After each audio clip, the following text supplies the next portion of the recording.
If I'm ever feeling down, or if things aren't going my way, if I just need to pick up my energy or I need a little bit of a boost, if I'm sitting down and trying to set the best intentions for how to bring the most positive mind state to my day, this is what I do.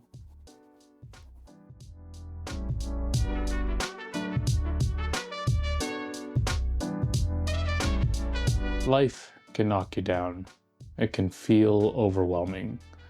It can feel like there are so many things going on, going wrong, and it never quite fits the expectations we have. And even when it does, it's a momentary blip. It slips through our fingers so quickly like sand. And we're conditioned to watch out for the dangers every waking moment. And so we start paying attention more and more to the faults, the problems, the issues, the challenges of life. And if we're not careful, it can get out of balance very quickly. And we will find ourselves paying attention to only the hard stuff, the negative, the overwhelming.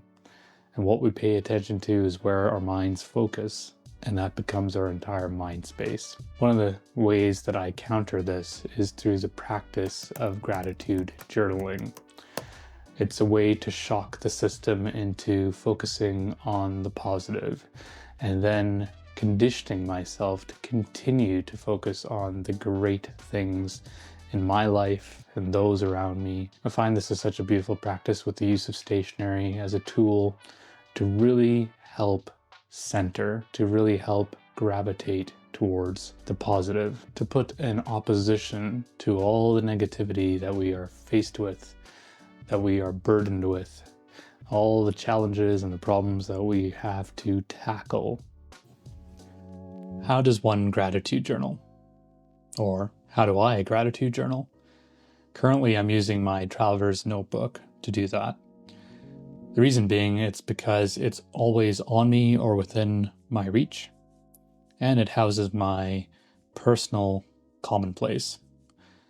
My commonplace for jotting things down in terms of everything that is related to me.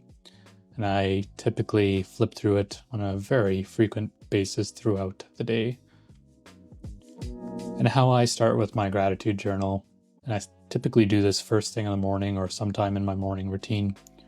The first thing I do is I fill out my daily, my header, my information, and then I draw this little symbol. This is the symbol for gratitude, or the worldwide symbol for gratitude, as I found out in a Google search. I'm not actually sure if that's true or not, but it's a nice little symbol, and I really like the look of how it denotes the gratitude section in my daily within my commonplace. So what does one start with? For me, it's the easy stuff. What I'm grateful for that comes right to mind is my amazing marriage, my wife, my kids. But I'd start with the close relationships. The relationships that are positive, that are meaningful, that you feel an honor to be included in, to be loved by.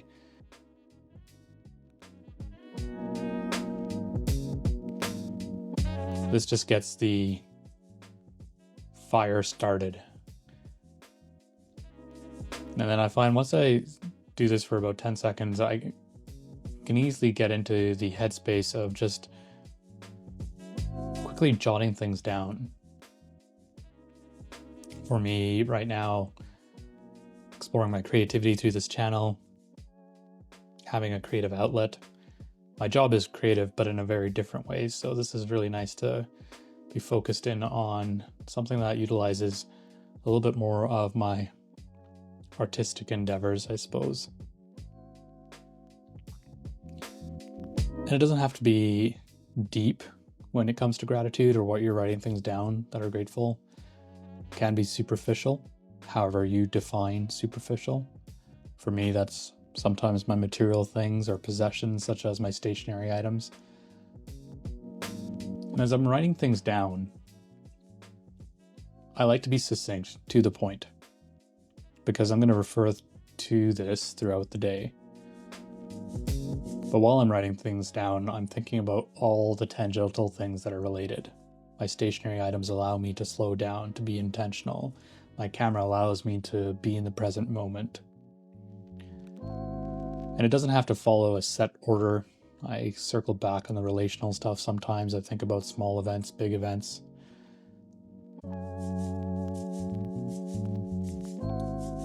And just doing this for a minute, up to 5 minutes,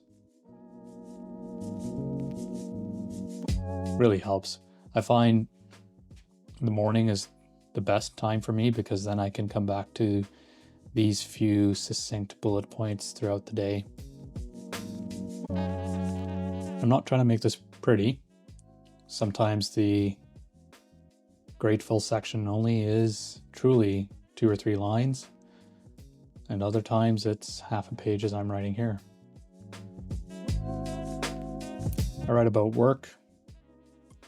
Just like most people out there, work has its tough days, its great days, and everything in between.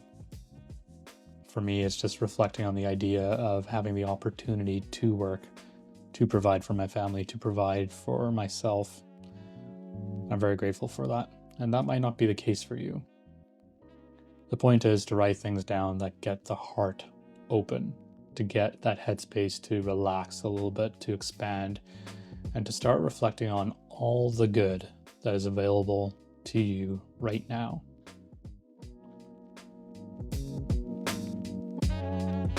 Including activities that you get to do, opportunities that you get to have, really helps ground and expand the mind space for positive intentions. If I'm having a tough day, if things aren't really going my way, or if I'm feeling a little bit down or just low energy, I find that picking up my notebook and looking at the gratitude journal, the gratitude portion of the notebook, really helps. It uplifts my spirit, it puts me in a better mood, and it brings a smile to my face as I'm reading through some of the things that I had written down earlier on in the day. I find just looking at it, rereading it, reminding myself about my wife, my kids, my fortunate circumstances, and despite all the things that are going wrong, there is so much good in my life. And I'm humbled. I let my heart open up to it. And I find that just this little 30 seconds to a couple of minutes reflection on something that I personally have written in my own words does so much to brighten my day, brighten that moment. So I'll do this throughout the day, is pick up my gratitude journal, look at it, reread it, maybe even add a couple things if things are going extra well in that moment or new developments have happened. Keep bringing myself to it, keep grounding in it, keep immersing myself. This whole thing reframes my mental fortitude. It also gives me a little bit of resilience, but with good fuel. It really helps me align and look at things from the perspective of things could be so much worse. And boy, am I glad that they are so good as they are. It also helps with just this idea of wanting more, needing more, wanting things to be different. Just having this ability to be grateful for what one has in their life, whether that's material or relational, or just the ability to take the moment to have gratitude, I find is a very solid counter to that desire for wanting things to be different, for wanting more stuff, for wanting just a little bit more of a emotional high. Really calms my mind down, at least. And I love the fact that I am using stationary items to do that, because writing things down for me, especially someone who likes to think and overthink, really helps to get things down into words, just simple, succinct, and it allows me to come back to it. So if you're having a tough day, or if you need a little bit of a pick-me-up, try gratitude journaling. I know for me it's been revolutionary in my toolkit, and I hope it is for you as well. If you thought this was helpful, click on the like and subscribe buttons below. Tell me what you write down in your gratitude journal. I'd love to hear from you. And tell me how long you've been gratitude journaling or if you're new to it. I'm curious what this practice is for you. Thank you so much for watching. Take care and bye for now.